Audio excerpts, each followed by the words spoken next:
For today's video, magluluto tayo ng pansit palabok. So first, dudurugin muna natin itong ating crackers. Gagamit ako nitong shrimp flavored na crackers. Gagamit lang ako ng food processor para mabilis lang natin siyang durugin. Ayan.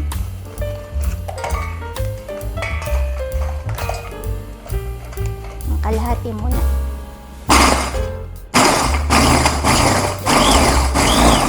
So, ayan, nadurog na natin. Tapos, ito namang ating tinapa, hihimayin ko lang siya. Ayan, tanggalin ko lang yung mga tinik niya, tsaka yung skin. Then, iiwan lang natin yung laman. So, ayan, nagpapakulo lang tayo ng tubig. Bali, iba-blanch lang natin itong ating napa cabbage. Ayan. So, i-blanch lang natin itong ating napa cabbage mga 1 to 2 minutes hanggang sa maging malambot lang siya. So, ayan, after 2 minutes, okay na itong ating napa cabbage or yung ating pechay bagyo, i-drain na natin siya. Ayan, lagyan natin dito para ma-drain. So, dito sa ating pinagpakuluan ng ating napa cabbage, dito ko na rin iba-blanch yung ating shrimps. Ito, meron ako ditong 1 kilo ng shrimps. Bali, iba-blanch lang natin siya. Ayan. Lalagyan ko pala yan ng half a teaspoon ng salt. Saka lalagyan ko rin siya ng half a teaspoon ng ground black pepper. So, yan. Hayaan lang natin maging pink yung color ng ating shrimps. Tapos, pag naging pink na yung color, ibig sabihin luto na siya. Huwag natin i-overcook para hindi maging matigas. Ayan, takpan lang natin. Mga 1 minute lang to. So, ayan, after a minute, check natin yung ating shrimps. Ayan, okay na to. Nag-pink na yung color niya. Hanguin na natin. So, dito din sa same pot, lalagay ko yung ating mga ulo ng ating shrimps. Yan, pakukuluan din natin siya kasi andito lahat ng flavors ng ating shrimps.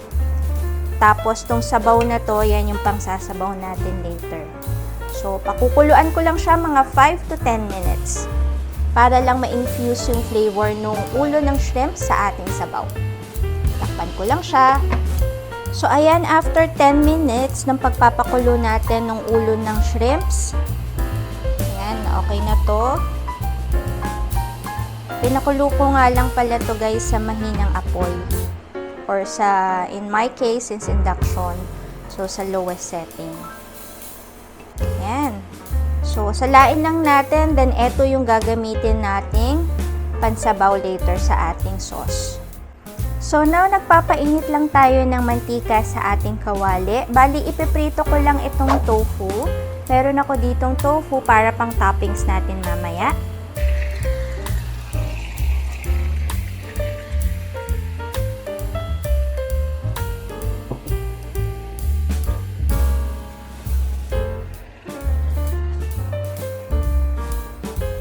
Yan. So, piprito lang natin yung ating tofu hanggang maging golden brown. So, ayan, pag golden brown na yung ating tofu, pwede na ito, hanguin na natin siya. Ayan, hanguin lang natin. Drain ko lang siya sa paper towel para mawala yung excess oil. So, next naman, piprito ko itong ating tinapa kasi ito yung nabili ko sa grocery na smoked fish. Pero gusto ko kasi medyo dry siya. So, piprito muna natin. Mas maganda sana kung meron kayo yung ano na siya, yung naka-flake na dry. Maganda yon. So, ako, igigisa ko lang siya or ipa-fry ko lang para maging crispy. Tsaka, para mabawasan ng konti yung fishy smell niya. Ayan. So, ayan, pag golden brown na yung ating tinapa, crispy na siya, hanguin na natin siya. So, now, sa same pot, dito na rin tayo magagawa ng sauce. First, magigisa tayo ng bawang. Meron ako ditong 4 cloves ng garlic.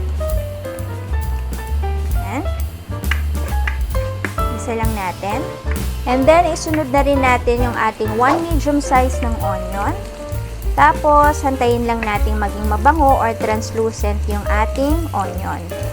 So, ayan, pag mabango na yung ating onion and garlic, next naman, lalagay na natin yung ating ground chicken. I'm using ground chicken, pero kung gusto nyong ground pork, pwede rin. Actually, traditionally, ground chicken talaga yung hiniling talaga na baboy yung ginagamit. Pero ako, I'm going to use chicken. Yan, titimplahan ko lang siya ng mga around 1/4 teaspoon ng salt, saka 1/4 teaspoon ng ground black pepper. Then, saute lang natin. And then, lalagyan ko din siya ng seasoning granules. Optional, depende sa inyo kung ayaw niyong lagyan. So, ayan, pag nagisa niyo ng mabuti, lalagay na natin yung ating stock. Yung pinakulo natin na shrimp head kanina. Ayan. Lalagay na tuin lang natin. And then, lalagay ko na rin yung ating atsuete powder. Pakulay. Mga around 1 teaspoon yun. Then, haluin lang natin. And then, takpan lang natin hanggang sa kumulo. So, ayan, after 10 minutes, okay na itong ating chicken. Luto na ito. Now, check natin yung lasa kung okay na siya. So, tikman lang natin kung okay na yung lasa ng ating sauce. Malinamnam na, pero lagyan ko pa siya ng patis. So, lagyan ko lang siya ng around 1 tablespoon ng patis. Ayan.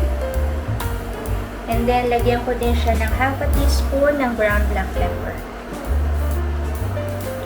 Now, ilalagay na natin yung ating pampalapot. Bali, nagtunaw lang ako ng 2 tablespoon ng cornstarch dito sa 1 cup ng water. Tatansyahin lang natin. Di natin ilalagay ito ng isang biglaan. Tatansyahin natin yung lapot. So, ayan, pag malapot na ganyan, ganyan na yung consistency, okay na ito. Pwede na nating patayin yung flame or i-off yung ating cooker. Then, iset aside na natin siya. So, ayan yung niluto natin kanina na pansit palabok. Bali, yung cooking instruction, nandun naman dun sa package. Pinakulo ko lang siya ng 10 minutes and then hinayaan ko lang dun na nakatakip for 30 minutes. And then, saka ko siya dinrin. So, now, itong ating pansit palabok, gagawin natin, titimplahan na natin siya para may lasa na rin yung ating noodles. So, lalagyan ko lang siya ng around 1 teaspoon ng patis, 1 teaspoon ng ating ground black pepper, and then, ito yung kanina yung tinapa na finry natin. Bali, dinrain ko lang siya sa paper towel. Maglalagay din ako ng konti dyan. Yan, luin natin. And then, ito yung kinrush natin na shrimp crackers. Yan, lalagay ko na dyan. Lahat na yan.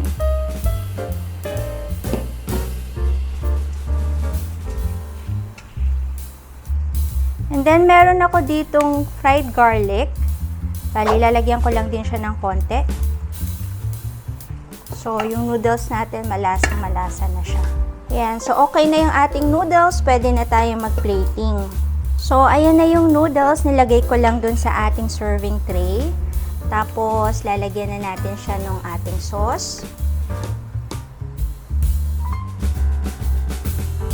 Ayan. So, ayan na yung ating sauce. Nalagay na natin. And then, yung ating pinirito na tofu kanina. Spread na rin natin dyan. And then, yung ating cabbage. Lagay ko siya dun sa gilid.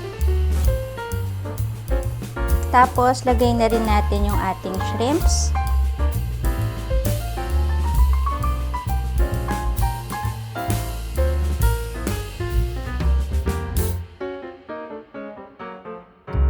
Then, lalagay natin yung ating boiled eggs.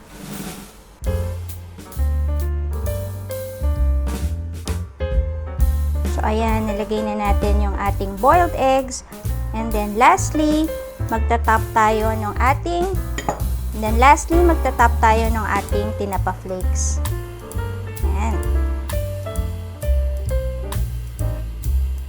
At ayan, nakaluto na tayo ng pansit palabok. Kain po tayo!